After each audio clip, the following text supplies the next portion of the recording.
episode 15 of the Rach the Wretched One podcast. I'm Rachel. And firstly, I'd like to say thanks to everybody that's been listening so far. Whether it's 1 or 100 people, I don't care. I'm just really chuffed that people do find my podcasts relaxing and interesting. So sit back for another stream of pointless consciousness that may have a few gems peppered throughout along the way.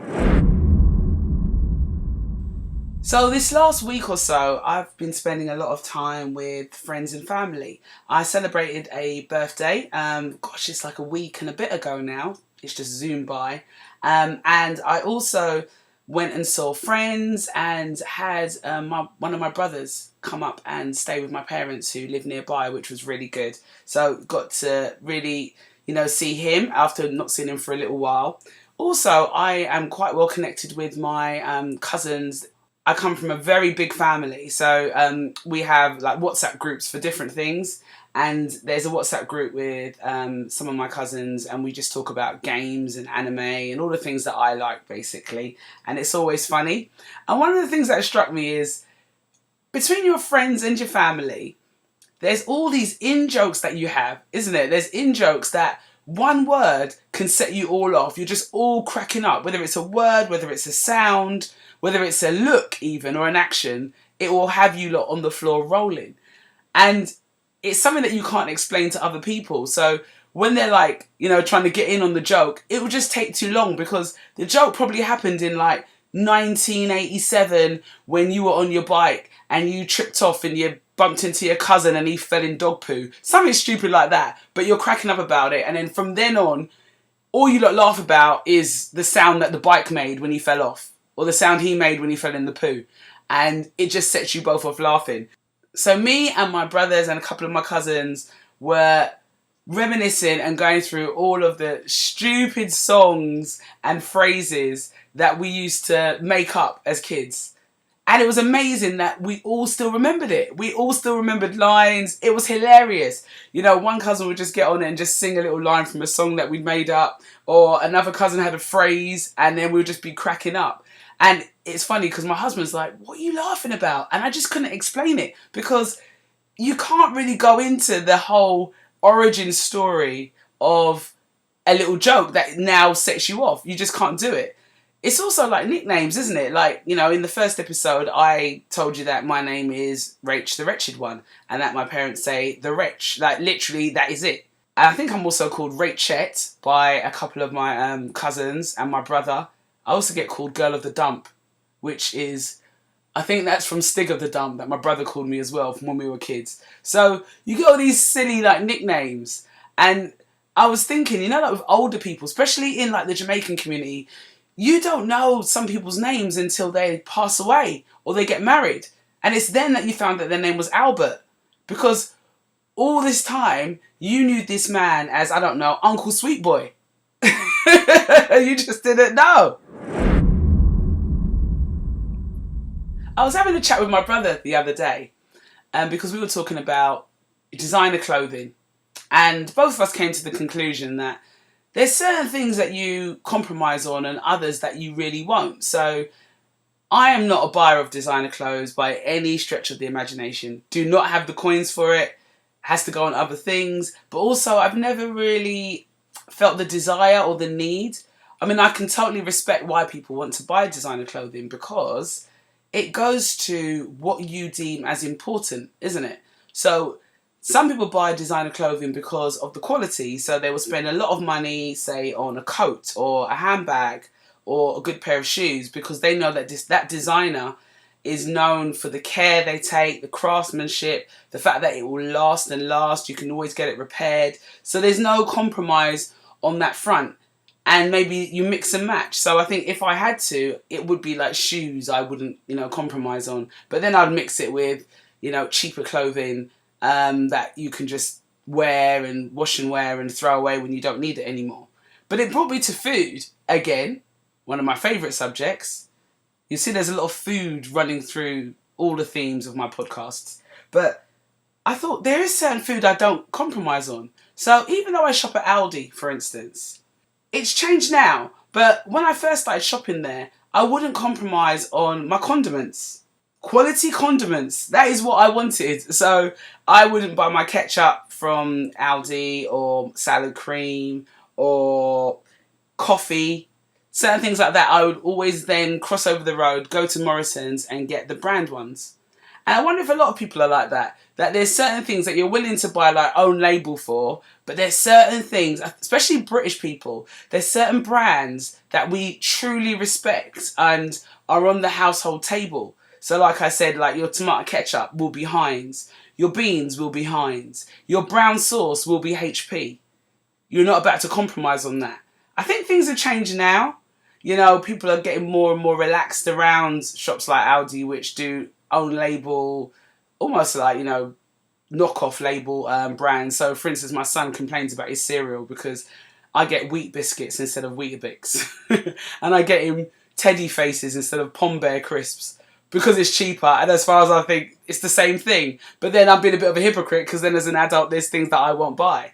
But yeah, it got me thinking, like, quality condiments, quality products, you won't compromise on, just like with designer clothing. I know it's random, and I know that it's a hop, skip, and a massive leap in terms of my kind of degrees of separation and my connections to different topics. But this is how my brain works, people. This is how it is. Welcome. So very recently, I attended a family gathering down where I used to live in London. And it was really nice. It was a sad occasion, but it was nice to see family members. And like many West Indians, and I think other communities as well, when we get together, there's always food, whether it's a sad occasion or a happy occasion. So it's interesting because I went down and there's always an expectation, especially with Jamaicans. I don't know what it is with anybody else. I can only speak for my particular culture. So at our gatherings, there's always copious amounts of food. The standard fare is you've got like curry goat, you've got macaroni cheese, you've got fried fish, you've got jerk chicken, you've got fried chicken, you've got rice and peas, you've got plain rice, and then you've got soup as well. So there's always loads. However, there's a big however. You can get bumped on a lot of things. And so your expectations are, if you know you're going to like, you know, one of our kind of gatherings, the expectations are that the portions, you're going to get many different things, but not like large portions of certain things. So for instance, when you go to like a Jamaican party, yeah, you will order your curry goat and your rice.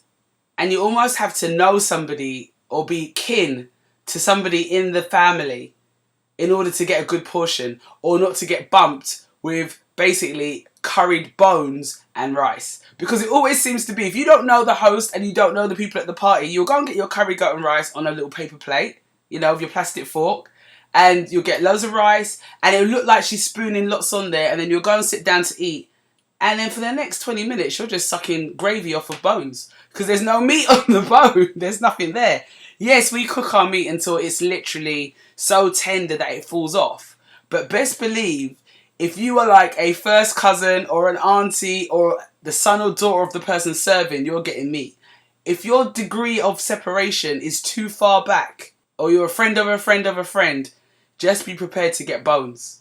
Another thing that we're known for is that we'll make copious amounts of food, all these different varieties, then not serve everything, hoard bits of food and keep it back for like the next day or for said family members. It doesn't make no sense. So you'll go to a party, you'll know the prep. They've bought like, you know, a half a blooming goat and a load of chicken and rice, and there's so much stuff they spent on this party and having all this food. And then they'll only put a portion of it out for the people who attend the party and then hold stuff back.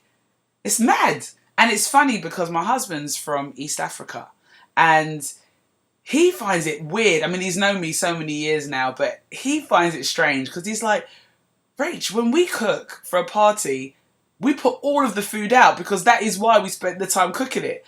To put it out for everybody to eat, and then when it's done, it's done. But No, us, we will buy loads of food, cook it, and then hoard half of it. But then, as I said, give it to the people that we know. So I'll give you an example. I think it was my party that I had when I was younger. I wasn't that young, so I was old enough to like buy my own cake and set the party up. And it was my friends that were coming, but then obviously there was family members that were coming as well. So it comes to the end, and that's another thing that we do, it comes the time to cut pieces of cake to then give to people when they're leaving. So I'm there cutting cake, and then a family member was like, why are you cutting such a big slice? Why are you doing that? You need to make them smaller, So then I'm getting ready to cut these smaller slices, only for the same family member to be cutting bricks to be then given to their family. So it's almost that thing of like, hoard it for the family, but not for the guests. It's a really roundabout way of thinking. I think the new generation, is not doing that. So when I have my birthday parties and certain events, I make sure that everybody eats. And when the food is done, it's done. So I went up to this, the buffet line, expecting that. That's how it goes. That's how the thing runs. I don't know, maybe I was wearing something different today, because when I got there, they piled my plate. Rice, every single thing. I just said a bit of everything, please. Everything was piled high. And then, like, when I went to go back and sit down near my brother and my cousins, it was like, whoa, how did you get all that food? And I realised there was like maybe it was because there was an older gentleman, and he was really nice, and he gave me, he gave me quite a lot of food. It was just really out of the ordinary. And it was funny because then I thought to myself, am I at that age now where I'm attracting the more seasoned older gentlemen? And when I say seasoned older, I mean like 60 plus. Is that what it's come to? I'm no longer in that kind of bracket where I can attract, the young 30-somethings, even 40-somethings. I'm basically now pulling your 65 plus gentlemen. That's literally my punching weight. That is where I am at the moment. And I know this because last year I was walking down the road. I don't know if I mentioned this in a previous podcast, but an older gentleman, again, in the same age group, like 65 plus, stopped and started trying to chat me up. And I was like, very polite. And then he was saying, come on, would you like to go for a drink? So he was offering me a drink as well on the streets. This guy had like the trilby hat and everything. So this is what it's come to. I don't know, maybe I look a certain way. I look like, I'm no longer the young ting. I am literally, the thinking older man's bit on the side. That's literally where I am at now, people. So the family gathering was held at like a social club. And, they were playing kind of music that was my dad's kind of era. And Dad bumped into a lot of older friends from days gone by. And it had that nice family vibe that, social clubs have.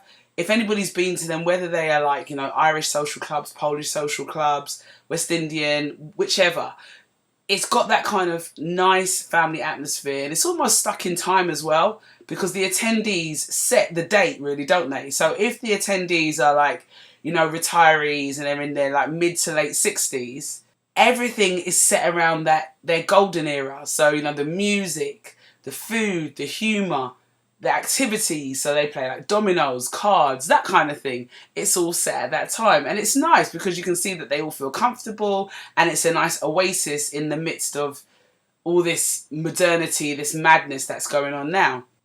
And it made me think, I wonder what it's going to be like in the future. What will my social club look like when I'm old? So, when I'm hitting like late 60s, 70s, 90s and 2000s was my key raving times, I think. So is it going to be like my social club's going to have like, Bad Boy, Wu-Tang Clan, all of the R&B from around that time, like Mary J. Blige, all of that playing on the, on the speakers?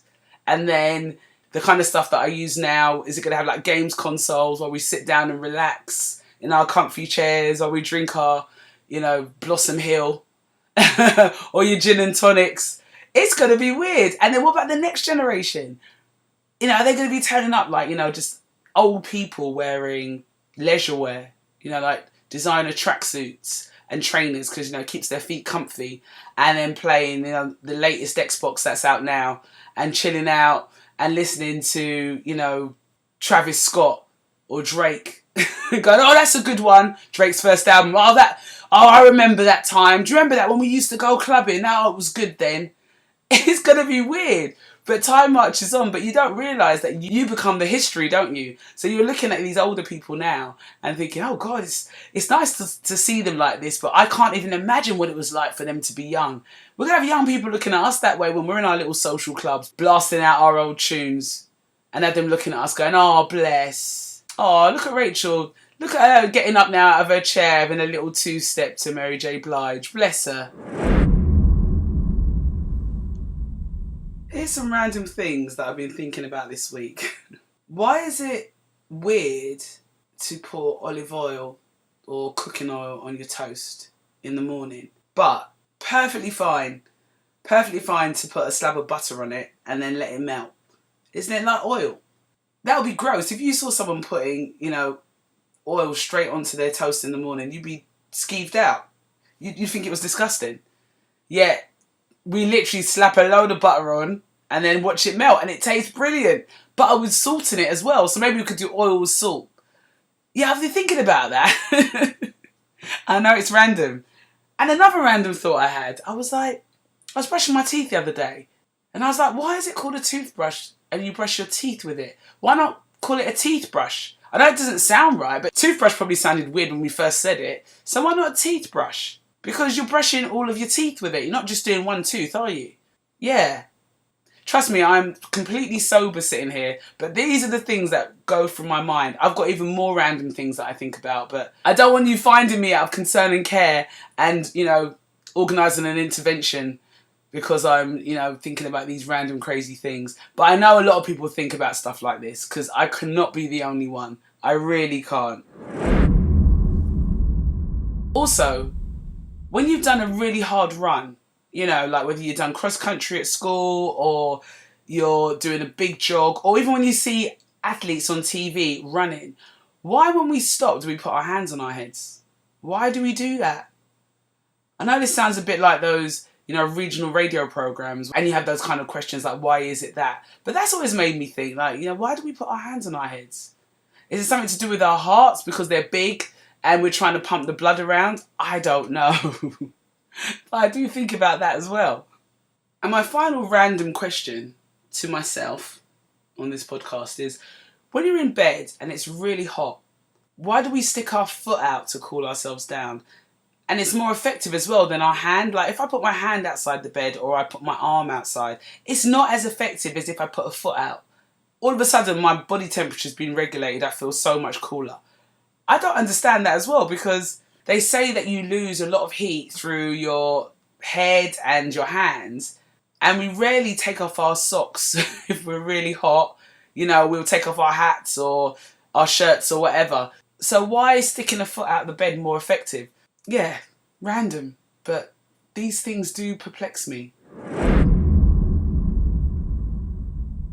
And so here we are at the end of the podcast, and as you know by now, I like to leave you with something that is hopefully beneficial to your mental health, because having good mental health is above everything. It really is. So today, I want you to think about anxiety and how we deal with it. So anxiety can go from, full on like panic attacks all the way to, that just nervous knot in your stomach that just won't seem to flatten out and you just don't know why, and it's not comfortable, and it's always about certain scenarios you've made up in your head. So here's a tip that I think could work, and that's write down all of the things that you're feeling anxious about. Just bullet point them. Could just be like an absolute word vomit. It could be like, I feel my boss thinks I'm not doing well enough in my job. I think my friend is no longer talking to me because I haven't heard from them. Things like that. Write them in lists and then look down at them. And some of them will look ridiculous once you see them. So already that will eradicate the anxiety around them. But then draw another column next to that and then answer each of those anxieties. So the whole one that says, I think my boss thinks I'm not doing a good job, answer it with, has your boss told you that you're not doing a good job? Or I'm working very hard. I know I'm doing okay. Or you could even have the worst case scenario. I'll start looking for a new job on Monday. So you could do that. The same with, my friend hasn't returned my calls. So then you could respond to yourself with, who told you that? Or what's the worst that could happen if your friend is no longer talking to you? So, if you're looking down at all the things that cause you anxiety and then you answer those questions yourself, a lot of the times I find that really helps. It's the same when people do things like write anxieties down and then, burn them on a piece of paper and set them free. It's that same kind of thing. You're physically taking what's not in your stomach out, putting it onto the paper and then doing something with it. So I'm hoping that something like that will help you. And until we meet again, goodbye.